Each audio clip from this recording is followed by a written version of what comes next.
Next we have a request of Mr. Patrons. Mr. Downey, come on. Go sit down, Mr. Downey. Yeah. Oh, I'm sorry. Okay, now you can sit back down. I'm sorry, I got it myself. Sorry about that. I just want to make sure you got your exercises right. Hello, thank you for allowing the high school to recognize this very special group. As we all know, that the teachers, it's becoming more and more difficult to find strong teachers, but I have no doubt that Ozark is doing a wonderful thing right now. We've got 2 exemplar teachers, Mrs. Trista Hilton and Mrs. Amy Sappington. They work together to sponsor Educator Rising and Future Teachers of America. Tonight, I would love to introduce these wonderful, amazing teachers that are working so hard to promote educators with these young people. They're doing some great things with their program and their club, and they travel and they compete and they do an awesome job. So if these 2 fabulous teachers would come up now and introduce their group.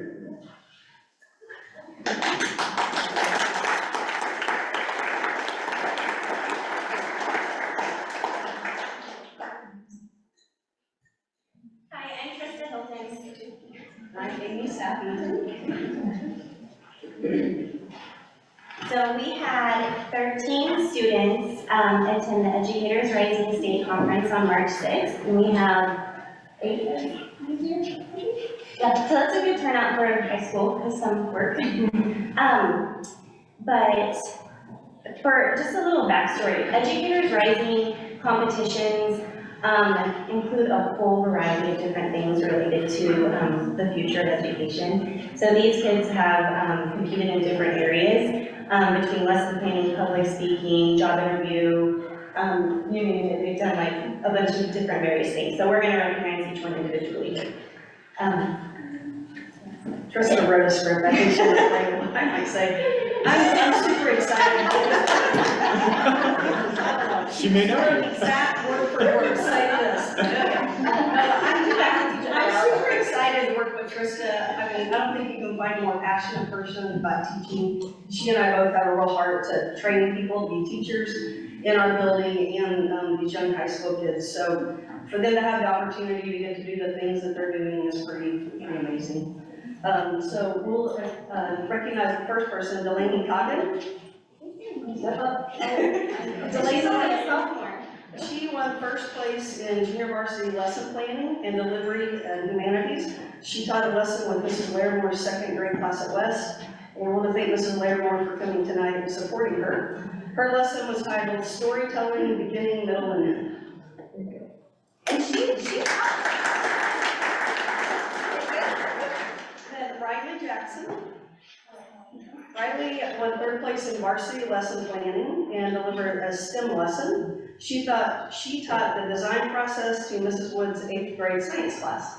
And Mrs. Woods is here tonight also, so we want to thank her. You Riley!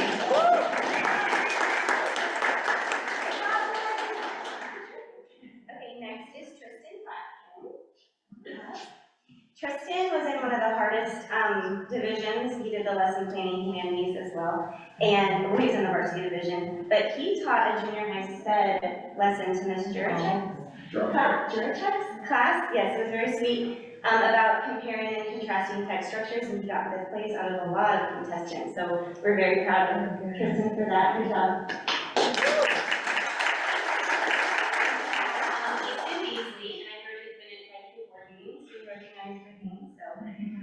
He got first place in the varsity lesson planning arts. He taught at the junior high choir, in the junior high choir classroom, and he was the only student in any of the lesson planning categories at state that got a perfect score. Woo!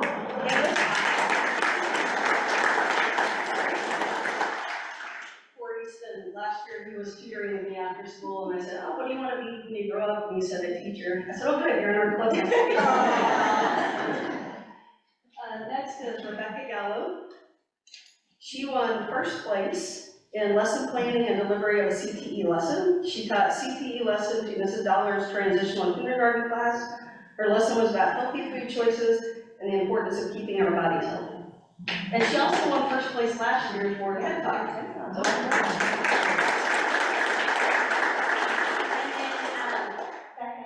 They're sisters. They also competed in the children's literature competition where they wrote a preschool children's book, and there were tons of people in that category as well. And they got fifth place, so we're very proud of that.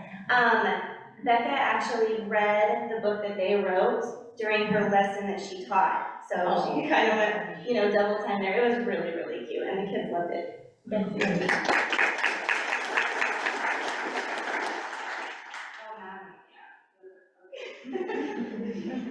This is Madeline Manning, and she won first place in junior varsity children's literature for kindergarten through third graders. She wrote and illustrated a book called Don't Stop Twirling. Her book was about perseverance and never giving up. Madeline is a dancer, so her book characters were dancers, and Madeline even wore her full ballerina costume to twirl for the judges. They loved it. In fact, it was so great to see her when she came out of the competition. She said they loved me. We want to thank Mrs. Cobb for letting her read her book to her third graders this summer.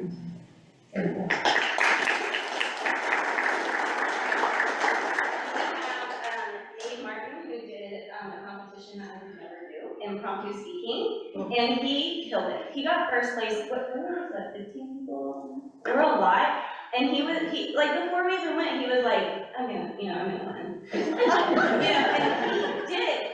What was the topic? Teacher salaries? It was about the teacher shortage. Oh, teacher shortage. Okay, Yes. yeah, and he just what happened? And he won. Wow.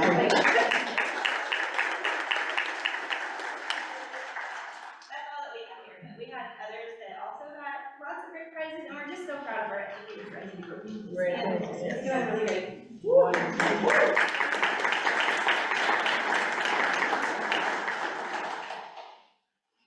Thank you, that's great, that's good stuff. That's the first time you've had to present, so thank you guys. And now, Mr. Downey, come on up.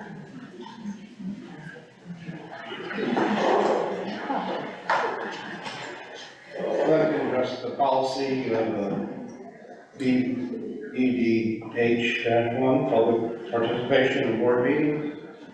And the thing I have to say about it is it needs to be changed. It says under written correspondence that written correspondence may be directed to the board through the superintendent for consideration at a meeting.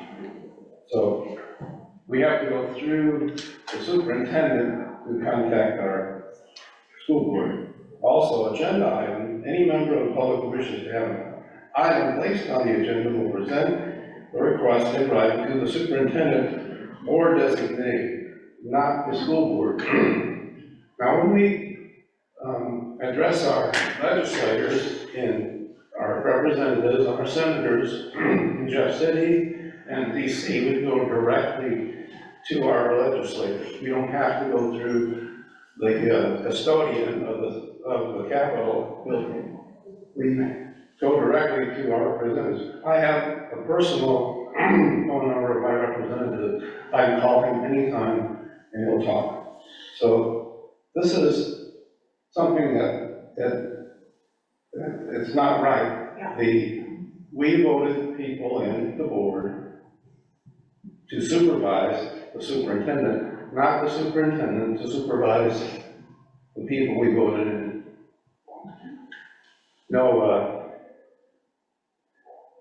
Nothing about the new superintendent.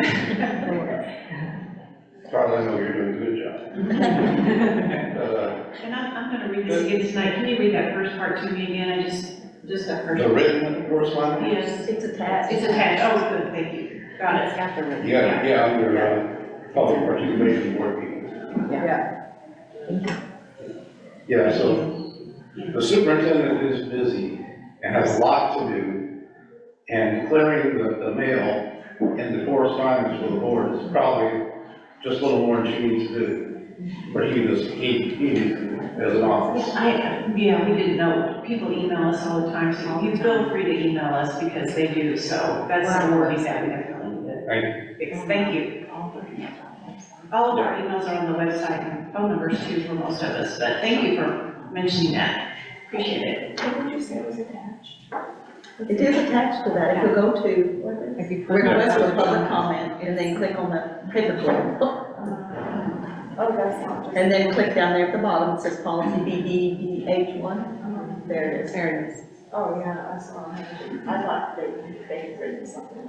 Oh, no. And next we have superintendent update, Dr. Wilson.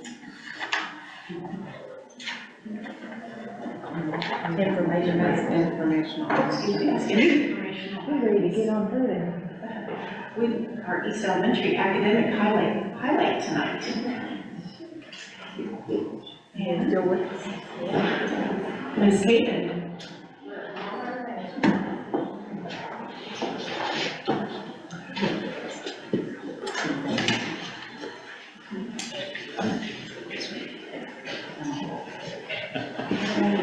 Thank you so much for having us tonight. We are very excited. I haven't noticed back then. So we are going to present today a little bit about what we're doing at East Elementary with goal setting and the celebrations that we're doing to really grow our school culture and community. So I have some friends here to help with the presentation. These are my Tiger Team members from fourth grade. So they are going to talk a little bit about just some of the things that we do with goal setting and kind of introduce the topic for you. This is Liam Ford. We've got Elliot Burks, Jack Woods, Cora White, and Macy Wise.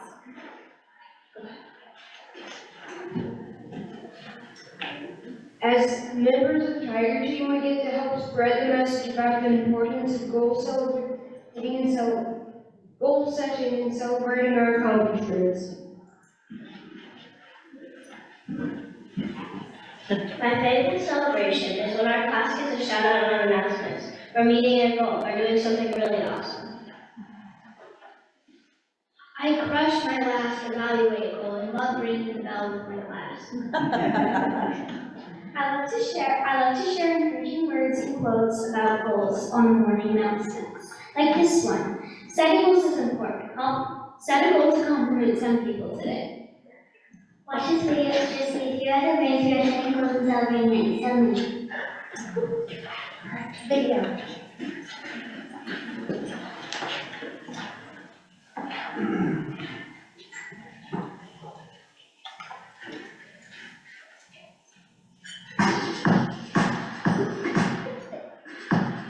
Well, Junior had a really big goal, and it was a reading goal, and we've been working with him for 2 years. So I feel like I can tell you where he started and what he did.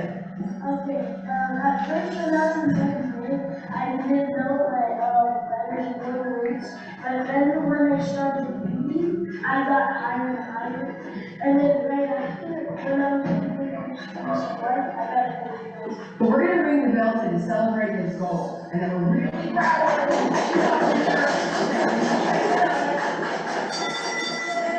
At East this year, one of our building improvement goals is actually goal setting. We worked really hard to create a culture of goal setting where grade levels, classrooms, and individuals really focus on and learn the importance of setting goals. We're going to look at the December test to see how we did, so we know where we're starting at and how we can set our goal for February. We'll do your goals first. Look at your December number. Knowing everything that we've learned now, what do you think would be a reasonable goal for you? What are you gonna shoot for February? What do you want your score to be? Write that on your sticky note. I use goal setting by using math evaluate and evaluate, and that helped our class by doing it for transitions too. I set goals at my house, and some of those goals are cleaning up and helping my parents. Okay, so to start the week off, we're gonna talk about a goal for multiplication, okay? And I want you to set your own goal this week. This gives them something almost tangible to reach for, so it's really important that they know what a goal is and how I'm gonna get there, and the strategies it takes, you know, that I can help them with, and the teachers can help them with, and then their parents to meet that goal. We met our goal last night, and now we are working on knowing more than 40 letters. Our next goal is 47 letters. So would you take a look at this letter right here and tell me what this is? You got a new letter. So when my students meet their goal and they have achieved the goal that we have set with each other, between the child and I get to send the child down, they get to go ring the bell in the office, and they get to celebrate with all of the administrative staff up there.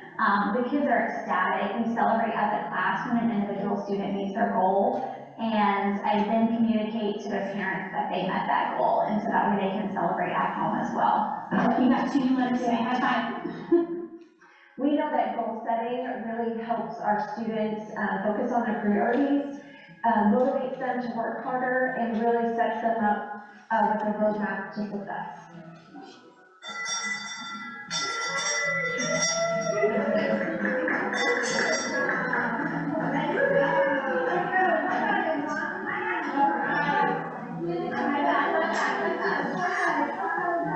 I think I'll set goals in the future on my phone now.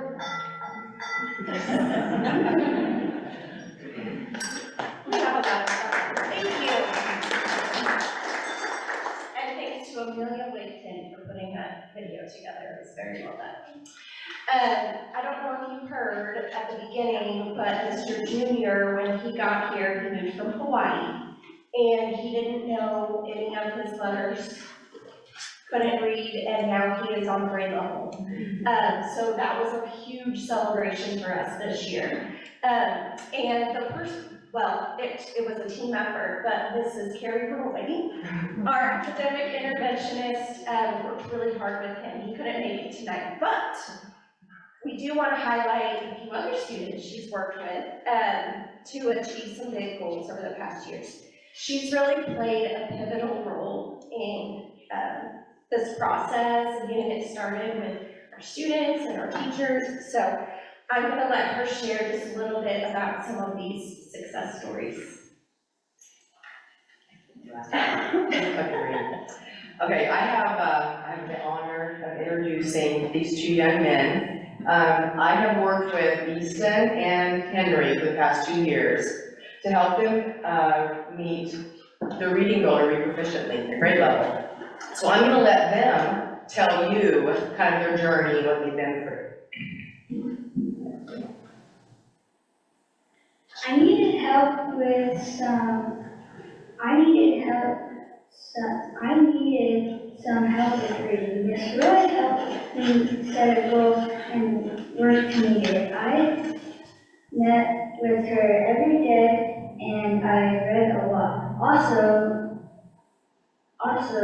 I also learned it was important to read more at home. Sometimes I don't want to, but I know I have to, because if I don't, I won't keep going. When I meet my goal, it's so exciting. I ring a bell. When I meet goals, it's like, it makes me feel like I won a ginormous competition.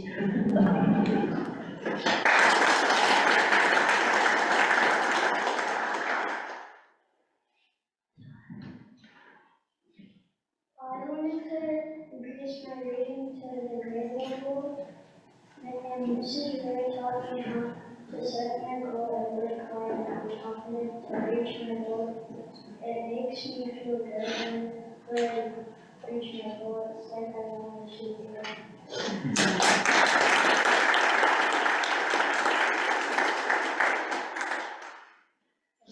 I know it doesn't seem like,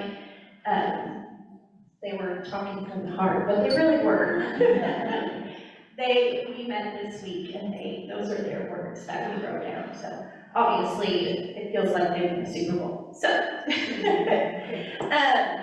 It's been a collective effort where every goal, regardless of the size, we do academic, behavior, daily, yearly, really, and then it's just encouragement from all different teachers in the building. Even our administrative assistants help with the bell ringing. So just everybody plays a role in this that we're doing.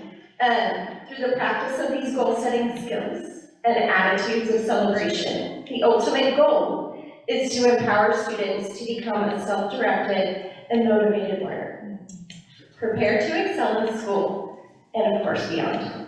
And remember, Every time a bell rings, a student meets their goal.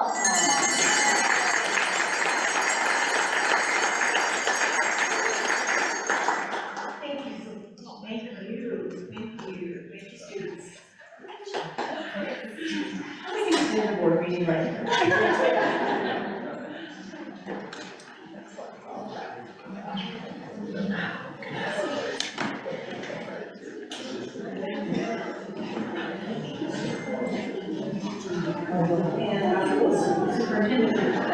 I just quickly want to remind everybody that this is, what, school board, or Missouri School Board Week, is that what this is, month, school board month?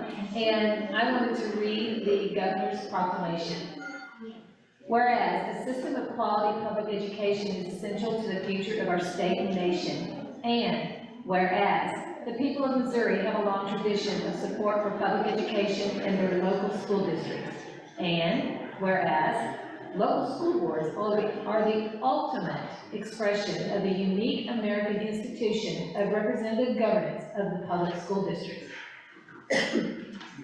Whereas local school boards acting on behalf of and in close connection with the people of their communities chart the direction of education in their communities. And whereas local school boards serve as the key community advocate for children, youth, and the public schools. Now, therefore, I, Michael L. Parson, Governor of the State of Missouri, do proclaim March 24, 2024 to be School Board Recognition Month in Missouri.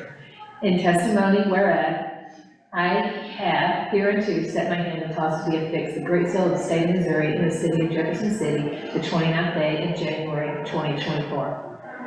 I just want to thank you for your service. I know that sometimes it may be a thankless job, and we know that it pays so much. But Thank you for doubling our payments. oh, yeah. It is a job that not many want, but is one that we need in our system because of our public education is what helps our country and our community. And without public education, I don't know where we'd be. And you are the ones that make our school work, and I appreciate everything that you do. Thank you. Next, we have our MSBA update. Okay, Vice Barry. Just a little update. recently attended the national conference in February, and it was awesome, a lot of good information brought back. Then later in March, I attended the risk assessment training and actually was there with Captain Mark Deeds and Assistant Principal Stephanie, oh no, wait a minute, Moran, what's her first name? Stacy, yes. And Tom Hoban from the junior high, assistant principal there. It was awesome, the speakers that we had, but what was awesome was really getting, I know Mark, I've known Mark for years, but the other two, the principals, to actually spend time with them and hear their thoughts and things that are going on in their buildings. It was just a quality time, but that risk assessment training was very, very good. Just to remind you, we've signed up, they signed us up, our board, for the legislative lunch and learn, which happening these 3 Fridays. Last Friday was really good. This Friday, it's about the financial cliff, which could happen to schools in the next couple of years. Linda Quinlan will be speaking on that, and she's very informative about that. April 5th, that's the next Friday, is the legislative updates, and those updates will be talking points that we can use on April the 9th. I hope you're all planning to go to Jeff City to Advocacy Day, that's April the 9th. It starts that morning at 10 p.m. Senator Carla Esslinger, who's the incoming Education Commissioner, will be speaking as the keynote, and then we can have lunch, a round table. We can invite our legislators to come sit at our table for lunch. And then later that afternoon, this is at the Mill Bottom, I do not know what that is, it's a new place we're gonna be at, I guess. And then they'll trolley us over to the Capitol building to meet with our legislators, if we can get meetings set up, and Lori's been trying to do that. Also, there'll be a student showcase again at noon on the 2nd or 3rd floor, I can't remember which one it is.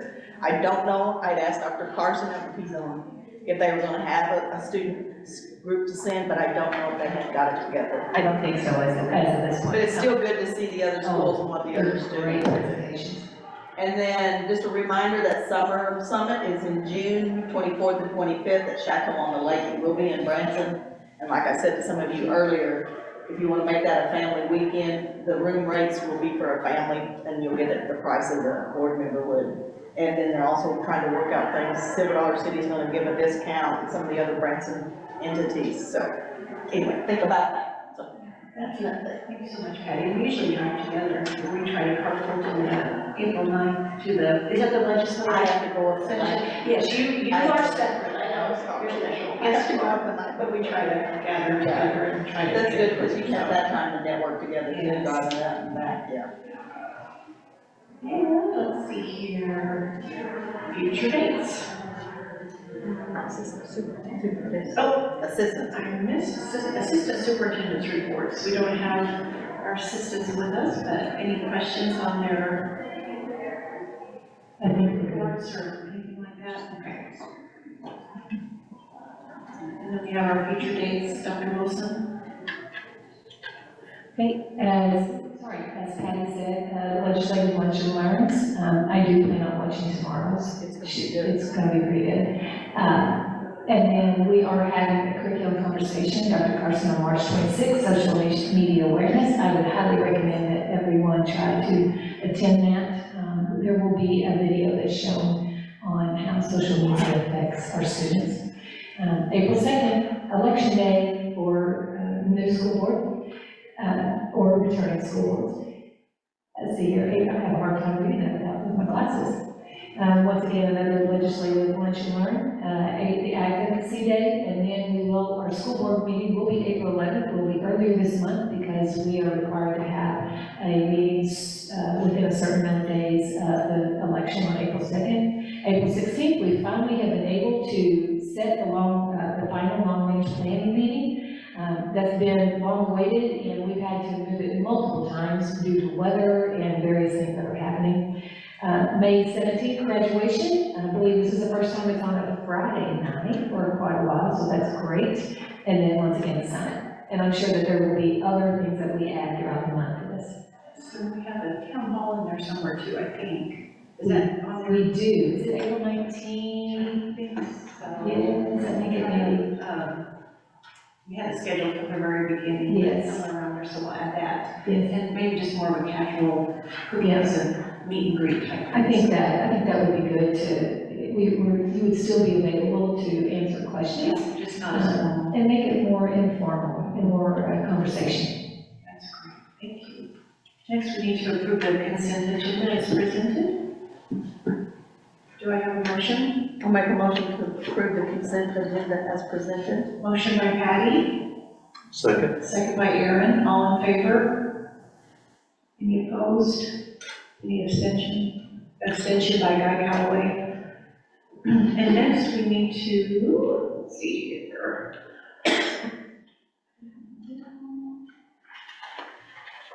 It's a long consent, what's next here? As I scroll down. Emergency operation plan. Meeting. Yeah, emergency operations. No, approval of the board education. I'm sorry. Yeah. Still on the consent agenda here. I have to scroll over. Yeah. Good old paper copy. Thank you. Okay, we just need to approve the Board of Education open session minutes. Do I have a motion? I'll make a motion to approve the Board of Education open session minutes. Motion by Patty, Second. second by Guy. All in favor? Thank you. Now we have our new business emergency operations plan. Canteen back. Board meeting. Good evening. Good evening. Good evening. I hope you all had time to read the 58-page document that I shared with you. If you haven't, I'm going to give you the quick version. This emergency operations plan is something that we bring to the board every year because it's a living, breathing document that we update every year. It's a little different this year, so I'd like to kind of go through and explain to you the very lengthy process that we have been going through for the last 2 years. The original EOP was developed in 2016, and that was, I believe, Dr. Ballman, Dr. Chesick, lots of people involved in that. A lot of people that were involved in that are now on. In 2022, we were approached by CES through MSBA about a new tool that was designed to help buildings with their emergency operations plans. It's basically a template. And the reason that was very appealing to me was we had these building emergency management plans all over the place, in every building, obviously. And then we have one for the district. Well, it's a hodgepodge of things, so this allowed us to unify things, use common language, and it basically gave us a template that we all followed, but it still gave buildings autonomy, because an emergency operation plan may look a little different in the high school than it is at Tiger Hall. So, but we still were all using the same common language, and those things made it much more fluid and much more usable, in my opinion.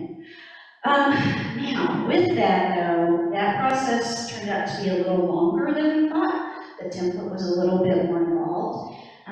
That process is being tweaked all the time through CES, and I work with Bossmeyer up there, and he's really trying to make it a little more user-friendly. I did give him some very honest feedback, like some of these things are really long, and it took a long time for our building admin to put things in the template, get it the way we wanted it, and get it finished product. Now that we've done that and put the time in, it will be much easier to revise this year. So I just wanted to really acknowledge that our assistant principals mainly are in charge of that, and they spent many hours helping me get that all figured out and put it. They did a great job, so we appreciate them. This is just a timeline, and you can click with that. And as I said, one thing I want, when you read this, this one that I shared is what we post on the web. That is our district. Each building has their own unique emergency operations plan. We share those with all emergency personnel, fire, sheriff, police, and emergency management, Mr. Tower. Those were all given to them with digital copies on a flash drive and paper copies. We will continue to update those as needed every year, make sure that they have copies of that. That was in the agreement with the tool that we are using. That, originally, we were paying for that, but there was a grant, so we actually now have 4 years to use that, rather than the original 2, so that was a good deal as well. The next thing, just kind of clicking through, we edited the plan, the district plan, and I was trying to figure out a way, it's very lengthy. And I'm sure you all read it, word for word, but knowing that my committee maybe might not, we got everybody in a room and we went old school. And we did paper and pencil, divided it up, and they went through sections. And we were strategic about who was doing what. You know, Dan would do communications, I think finance, Dr. Wilson was in that group. So we wanted everybody's eyes on it. We made edits, we sent it out, I think Patty was on that, and she led through, so it took a long time to get those edits. So I just kind of wanted to share with you our process. Next, specifically the sections, just to give you a little, these are the cliff notes of what was changed. Some of the stuff in there was very outdated, and we just, if we're not doing it, I don't want to post it on plan on the website. So we went through and edited and updated things that we were doing. One thing, when you go through that, a lot of the things that they talk about, they're very specific with their wording. So when it says an annex, that's basically like a tornado plan or a active shooter plan. That's kind of what they call those, so just so you kind of know. I think that's about it. Does anybody have any questions? I can talk all night, yes. I really appreciate it, thank you. I don't have anything to add, but we really appreciate it. We will go home and memorize it all. I want to say thank you. I want to say thank you also I want to say thank you also for spending the time to apply for those grants and get those. Thank you. That's good. Thank you. So we need a motion. We just need a motion to approve. I'm gonna make my motion. Motion by Martin, second by Guy. Sure. All in favor? Thank you. Motion to adjourn. Motion to adjourn by Martin. Second. Motion. Oh, we're done. Okay, I just had a motion to go back to closed session, so. Motion by. What?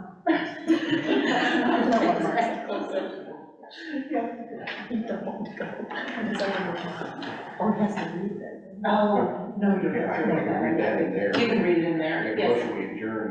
Gotcha, yes, We'll thank go you. back to closed There you go, there's a voice of reason. I'll second that. Second by Patty, all in favor? Thank you. Thank you, everyone, good night. Say goodbye.